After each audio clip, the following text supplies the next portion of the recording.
Yo, what is up, man? It's your boy Damn D here to give you the live news. And I wanted to play this whole video because the first time I played this video was when Stephen A. Smith admitted that he's taking personal shots, right?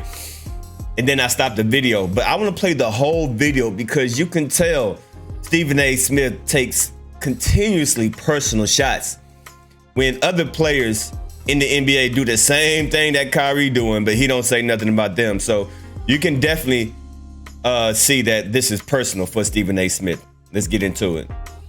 Now, me and Kyrie have our differences that I don't think will ever be settled. He knows why. It's personal. I'm not gonna say why, but that doesn't stop me. That doesn't stop me from looking at him and saying he's a phenomenal player. By the way, you'll appreciate this because I've been wanting to tell you this. I've been having to tell people this the last couple of days. It can't seem like they can comprehend it.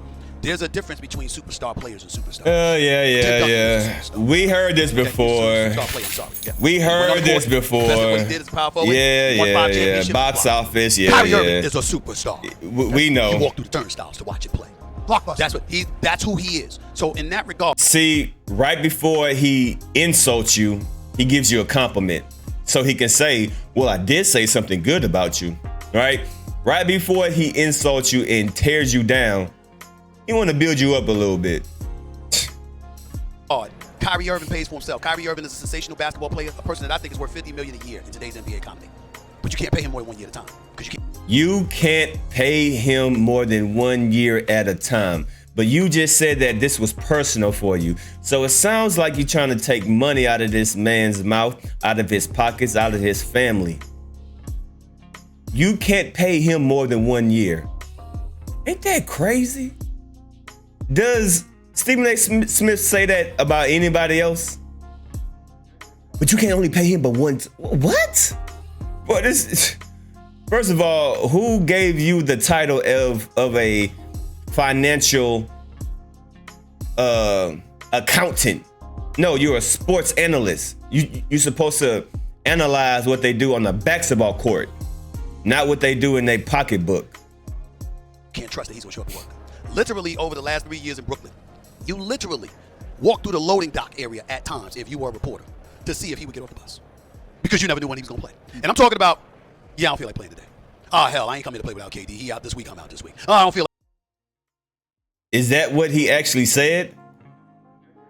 Is that what he, see, this is defamation of character.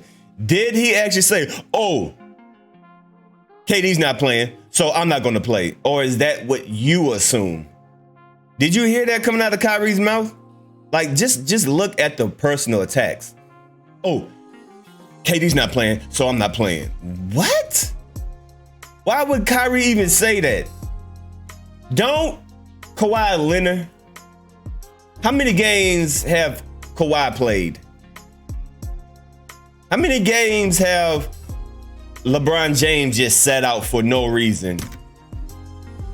NBA players do that a lot this year. I mean, not this year, but this era. This is the era of low management. But you don't say nothing about LeBron James. You don't say nothing about Kawhi Leonard. Are you serious? So you get mad at Kyrie Irving not showing up for work. But what does Kawhi Leonard do? Are you kidding me? That nigga only played once every other year. Are you kidding me? I don't feel like playing today. Hell, I ain't coming to play without KD. He out this week, I'm out this week. I don't feel like doing that. Right now, I'm just traumatized by the riots at the Capitol in January 6, 2021. So I'm going to take 2 weeks off. Oh, by the way, I'm so traumatized that I'm going to party with my family, which means was in violation of security protocols by the NBA, which gave him additional time off. This kind of stuff happens. And so because of that, you can't invest in him long term because You can't invest. What the hell? Are you an investor? Are you a what? He's literally telling the GMs, the managers of the NBA, don't pay Kyrie more than 1 year. Who gives you the right to say how much somebody should get paid? Oh, but this is personal for you. So since it's personal for you, you want to take some money out of Kyrie's pocket. Man, Kyrie, I really hope you sue this nigga.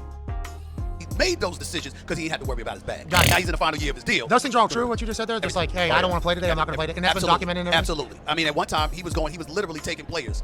After Steve Nash, the former coach, would conduct the practice, he would go and take players out of the locker room and bring them back on the basketball court to talk about what plays they should run. Very interesting. Obviously, it didn't work out there in Brooklyn for Kyrie or KD, who's now in Arizona. This was being talked about last year, right? And then there was a rap concert where they all hung out, Harden, Kevin Durant, and Cy. Yeah, I believe Cy was there. The owner was there, and they get back on the same page. There was allegedly a coach or me. Now we're a year later. Kyrie asked for a trade. Kevin Durant gets traded. That's bananas. He's got 4 years left on a max? Three after the season.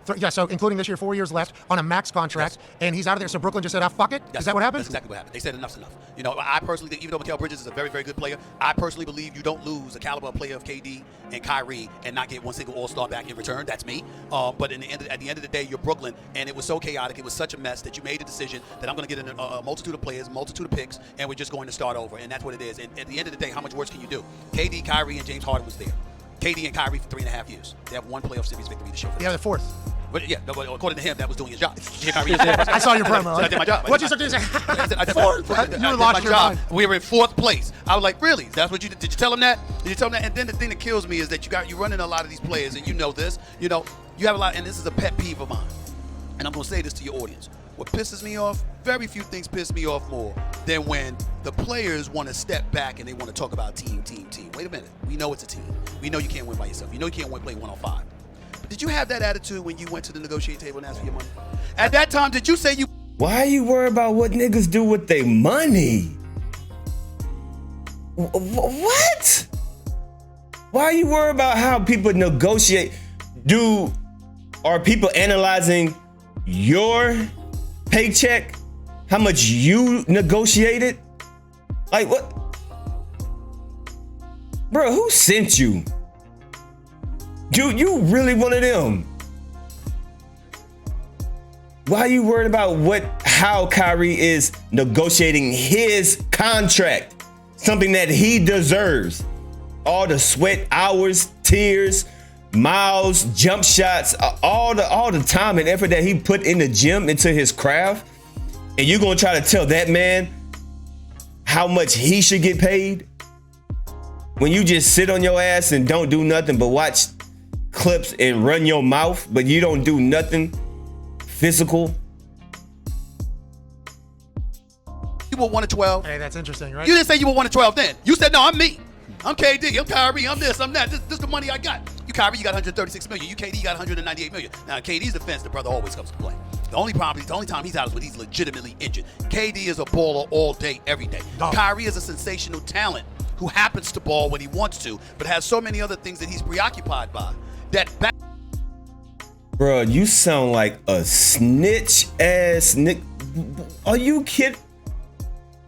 Boy, I know in high school you were telling on everybody, boy. You was a teacher's pet. Yo, that's what Stephen A. Smith is. Stephen A. Smith is that teacher pet. That one dude that be monitoring everybody. Teacher, D has been going to the restroom longer than 5 minutes. You said he can go, but he had to be back in 3 minutes. Teacher, it's 5 minutes. D has been outside in the restroom for 5 minutes. Actually, he's in getting some head from a girl in the... Like, bro, you are... Golly, yo, this is what teacher's pet grow up to be. This is what teachers' pet grow up to be. Basketball ain't the priority. It should be at times that it should be. Got it. But the check keeps coming. Yeah. It's always hard whenever it's somebody's job too, and whenever somebody's being paid well. Now they're being paid well because they've earned that money, and there's Exactly. They earn that money. You know how much time, energy, sacrifice that these players have to do to make it to the level that they in? They deserve it. money coming in, so they are due money that they've earned for other people and everything like that. But it's tough to feel bad for a lot of guys. That's right. And I think that is something that certainly shows up in the NBA more so than any other sport. We know you're running out of time. AJ definitely has a question for you. So do the boys, Mr. Stevens. It was interesting hearing you talk about Kyrie and how you feel about him, but you can still praise him and say he's a superstar right. on the court. Why do you think a lot of people, a lot of fans, well, if they don't like a guy, they instantly write him off, and this guy's a terrible player too, and they can't get over that, like their personal feelings. Because personal animus towards people can tend to get in the way, particularly if you don't have a professional mindset. I don't dislike nor hate Kyrie. I dislike the bullshit he does from time to time. Whoa, what? who cares what you like and don't like? You dislike the bullshit that what? Who this nigga think he is, bruh? Who sent you, boy? I dislike the bullshit he does. To get in the way, particularly if you don't have a professional mindset. I don't dislike nor hate Kyrie. I dislike the bullshit he does from time to time. I can say that about you. We're not friends and still be fair. Got it. You understand? We ain't having Thanksgiving dinner together. We ain't exchanging Christmas gifts. You got your job to do. I got my job to do. You go out and play. I chronicle it. Period. Have a nice day. You go out and play and you chronicle. What have you said about him playing the game? You've been talking about this man's money. You've been talking about this man's money and how much he should get paid and what he not do. You haven't said one thing about what he does on the basketball court. That's what you get paid for. To analyze what he do on the court. This a whole ass. Oh my God. But the fans, they're emotionally invested, and what they want from you is to know that this is an emotional investment that comes in. Why do you think they love this guy so much? Because they see passion. They don't. And they're going like this. Well, here's the deal. You see a passion, and the passion that you exhibit matches the passion they want from you. Yeah. And so you're good. They want the same thing in a player. They don't want to see. Who? Do you know Kyrie? Okay, so Kyrie didn't show passion when he crossed over Steph Curry and hit that game-winning shot for LeBron James to win the championship. Because just know, if it wasn't for Kyrie clutching like he did, they wouldn't have won the championship in Cleveland. So Kyrie doesn't show passion. He doesn't show effort. What are you talking about? Kyrie's one of the most competitive. Are you kidding me? The slander. See a player like this. Think about this. If a player sits out there and he goes out there, you go to see the player play. And they go out there and they get their ass kicked. When you watch a fan, one of the first things that pisses them off is when they see you smiling. Yeah. And laughing like it meant nothing. Hey, that's Wait tough a minute. though. Did I come? Yeah. Did I come here? I want to know that it hurts you. You care just as much as it hurts me. Yeah. That's what they're asking for. Yeah, and some of those things are a little bit impossible to deal with because, like, you're humans as well. Yep. I've seen somebody get caught laughing, but what they were saying is, That's true. This is the worst night of your fucking life. And That's it's like almost like, this is the worst That's night of my true. life. That's true. And it can be construed differently. Absolutely. But you're right. If it feels like the person that you're cheering for doesn't care anywhere near as much as you do, That's right. easy way to kind of check out. You're going to dismiss them and you're going to despise them to some degree because you've emotionally invested in them when you believe they should be more emotionally invested because of the money that they're getting paid and what they signed up. How's NBA going? NBA's going. Because the money they getting paid, the money that they deserve to get paid. Well, what, man? All right, see, Stephen A, bro, you just sound like a hating, jealous ass nigga. These athletes deserve that money. They earned that money. Y'all leave a comment down below, man. Stephen A. Smith continually takes personal shots at Kyrie Irving. I'm about it here because this nigga pissing me off. I'm gone.